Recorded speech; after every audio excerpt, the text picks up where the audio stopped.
বিরোধী আইন মানি না, মানব না। যে সম অধিকার চাই, এটার বিরুদ্ধে আমাদের আপত্তি। আমরা সম অধিকার চাই না, আমরা ন্যায্য অধিকার চাই। এবং কোরআন এবং ইসলাম নারীকে যে অধিকার দিয়েছে, আমরা সেই অধিকার বাস্তবায়নের পক্ষে আজকে এই মানববন্ধন আমাদের। এবং তারা যে দাবিগুলো করছে যে নারী পুরুষ আইনের প্রতিদ্বন্দ্বী, এই ধরনের কথাবার্তা উঠে আসছে, আমরা প্রতিদ্বন্দ্বী মনে করি না, আমরা নারী পুরুষ একে অপরের সহযোগী মনে করি। এবং ধর্মীয় মূল্যবোধ ঐতিহ্যকে ধ্বংস করার যে প্রক্রিয়া তাদের চলতেছে, আমরা এটার বিরুদ্ধে আজকে আমাদের মানববন্ধন। এবং তারা যে যৌনকর্মীদের স্বীকৃতি দিয়েছে, তারা পতিতাবৃত্তিকে স্বীকৃতি দিয়েছে, আমরা এটা চরম বিরোধিতা করছি এবং সেই বিরোধিতার পক্ষে আজকে আমাদের মানববন্ধন। ইসলামের সত্যটা প্রসঙ্গজনিত করছি, তার কারণে আমাদের ইসলামের যে নিয়ম, ইসলাম যে আমাদের নিয়ম সেটার সাথে বিরোধিতা করে। এই জন্য আমরা চাই আমাদের যে ন্যায্য অধিকার ইসলাম দিয়েছে সেটা বাস্তবায়ন করা হোক।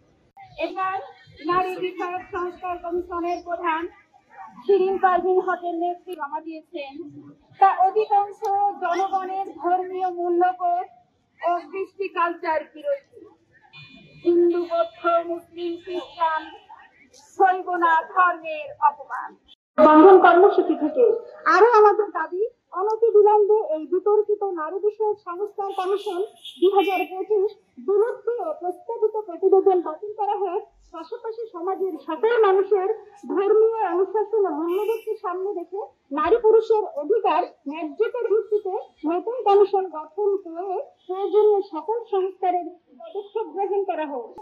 আমরা সবাই মুসলিম, আমরা আল্লাহর আইনের বাইরে যেতে পারি না, কিন্তু এই প্রস্তাব বাস্তবায়ন হলে আমাদেরকে অন্যায় পথে যাওয়ার সুযোগ করে দেওয়া হবে।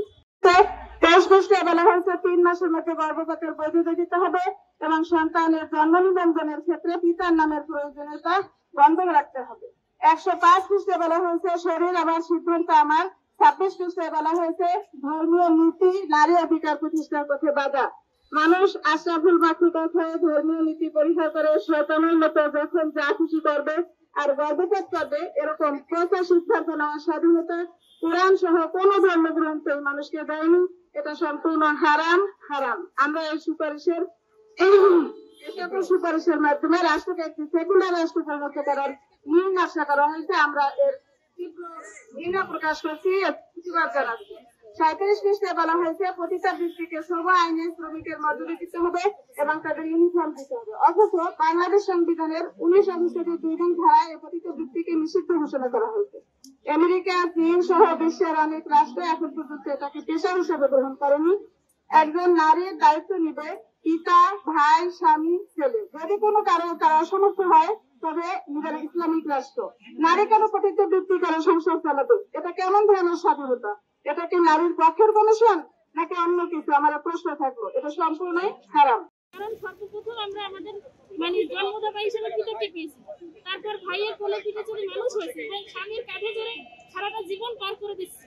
এরকম একটা সিচুয়েশন এরকম পার করে দেওয়ার পর আমরা চাই না যে ইসলাম বিরোধী কোনো আইন বা বিরোধী কোনো কথা আমাদের বাড়ি চলুক বা চলমান থাকুক, বা এরকম আমাদের ধর্মের সাথে সংঘর্ষে, নীতির সাথে সংঘর্ষে কিংবা সামাজিকতার সাথে সংঘর্ষে এমন কোনো ঘটনা বা কোনো বিধান আমাদের মধ্যে আসুক, আমরা এটা চাই না। আমরা মূলত সম অধিকার চাই না, আমরা ন্যায্য অধিকারটাই মূলত চাই।